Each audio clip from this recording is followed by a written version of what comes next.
जय जगन्नाथ। समस्त को नमस्कार। महाप्रभु श्री जगन्नाथ ओडिया जातिर श्रेष्ठ परिचय।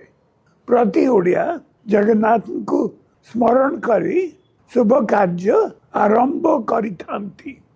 से जगतर नाथ, सारा विश्व तांकर सृष्टि। सब धर्म समन्वयर से हेउचंती प्रतीक। आमर संस्कृति, आम परंपरा, आम चेतना सबुर आधार हेउचंती महाप्रभु। जगन्नाथ संस्कृति हेउची ओडिशार संस्कृति। ओडिशार इतिहास जगन्नाथ मंदिर इतिहास जोड़ी होई रही। तांको चरण रे मोर कोटि कोटि प्रणाम। महाप्रभु को इच्छा रे आसंत 17 तारीख दिन श्रीमंदिर परिक्रमा प्रकल्प लोकार्पित हेबाकु जाउची। महाप्रभु सकल शक्तिर आधार। तांको बिना इच्छा रे पत्रटिए मध्य होले नाही। आम मानकर परम सौभाग्य। आम जीवन कार मध्य रे आमे श्री मंदिर परिक्रमा प्रकल्प रो लोकार्पण उत्सव रो साक्षी होई पारिछु। शह शह वर्ष धरी साधु संत राजा महाराजा माने श्री मंदिर को सुरक्षा दे आसीथिले। साधारण लोक को तारु आरंभ करी राजा महाराजा माने श्री मंदिर सुरक्षा उपरे विशेष ध्यान रखिथिले। साधु संत माने साधारण भक्त ओ लोक माने एही मार्ग रे परिक्रमा करुथिले। शांति और दिव्य आनंदर सह भक्त माने जेपरी श्रीमंदिर परिक्रमा करिवे ता हेउची आम एही प्रकल्पर लक्ष्य।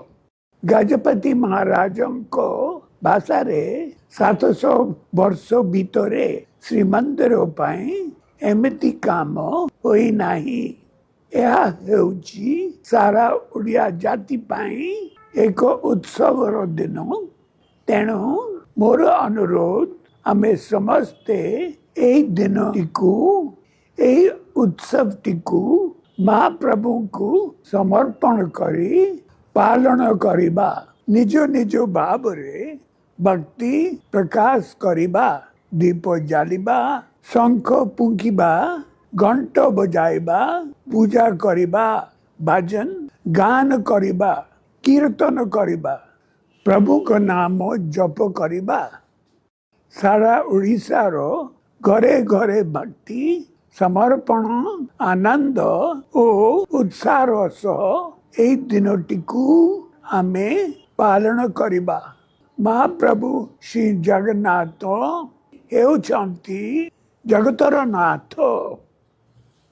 सारा विश्वर कोण अनुकोण रे तांकर अनेक भक्त ओ जगन्नाथ प्रेमी रहिछंती। सबु धर्मर से हेउछंती ठाकुर। समस्तंकर आस्था ओ विश्वास से जोड़ी होई रहिछंती। देश विदेश रे रहुतबा सबु जगन्नाथ प्रेमी को मोर अनुरोध आपण माने श्री मंदिर परिक्रमा प्रकल्प लोकार्पण उत्सव को निज निज स्थान रे आनंद भक्ति और समर्पण भाव सह पालन करंतु। विश्व नियंतान को यही उत्सव रे परिवार सह निज को शामिल करंतु। श्री मंदिर सुरक्षा सहित भक्त मान को एक दिव्य अनुभव देवा होइछि श्री मंदिर परिक्रमा प्रकल्पर मुख्य लक्ष्य। श्री मंदिर परिक्रमा प्रकल्प लोकार्पित हेबाकु जाउछि। ओडिया जातिर इतिहास रे यह एक गौरवमय मुहूर्त। ସେହିପରି ପ୍ରତିଦିନ ଲକ୍ଷ ଲକ୍ଷ ଭକ୍ତ ମହାପ୍ରଭୁଙ୍କ ଦର୍ଶନ ପାଇଁ ଆସିଥାନ୍ତି। ସମସ୍ତେ ଯେପରି ଏକ ଦିବ୍ୟ ଅନୁଭବ ନେଇ ଫେରିବେ ତାକୁ ଦୃଷ୍ଟିରେ ରଖି ପରିକ୍ରମା ପ୍ରକଳ୍ପରେ ବିଭିନ୍ନ ସୁବିଧା ସୁଯୋଗର ବିକାଶ ମଧ୍ୟ କରାଯାଇଛି। ଏହା ସହିତ ମହାପ୍ରଭୁଙ୍କର ବାହାର ଯାନିଯାତ୍ରା ମଧ୍ୟ ସବୁ ସୁନ୍ଦର ଭାବରେ ହୋଇପାରିବ। ଜନ୍ମ ଜନ୍ମର ପୁଣ୍ୟ ବଳରେ ଏହି ଐତିହାସିକ ମୁହୂର୍ତ୍ତରେ ସାମିଲ ହେବାକୁ ମହାପ୍ରଭୁ ଆମକୁ ସୁଯୋଗ ଦେଉଛନ୍ତି, ଆଶୀର୍ବାଦ କରିଛନ୍ତି। ଓଡ଼ିଆ ଜାତିକୁ ତାଙ୍କୁ କୃପା ଓ କରୁଣା ବଳରେ ଧନ୍ୟ କରିଛନ୍ତି। ଏହି ଅବସରରେ ପରିକ୍ରମା ପ୍ରକଳ୍ପ ପାଇଁ ତ୍ୟାଗ କରିଥିବା ସମସ୍ତଙ୍କ ପାଖରେ ମୋର କୃତଜ୍ଞତା ଜଣାଉଛି। ଜମି ଦାନ କରିଥିବା ଲୋକମାନଙ୍କୁ ମୋର କୃତଜ୍ଞତା ଜଣାଉଛି। ମୁଁ ଧନ୍ୟବାଦ ଜଣାଉଛି ସେବାୟତ ମାନଙ୍କୁ। ମହାପ୍ରଭୁଙ୍କ ଏହି କାର୍ଯ୍ୟରେ ନିୟୋଜିତ ନିର୍ମାଣ ଶ୍ରମିକ, କାରିଗର ଓ ଶିଳ୍ପୀ ସମସ୍ତଙ୍କୁ ଧନ୍ୟବାଦ ଜଣାଉଛି। ମହାପ୍ରଭୁଙ୍କ ଇଚ୍ଛା ଯୋଗୁଁ ଏହା ସମ୍ଭବ ହୋଇପାରିଛି। ସବୁରି ଉପରେ ମହାପ୍ରଭୁଙ୍କ ଇଚ୍ଛା।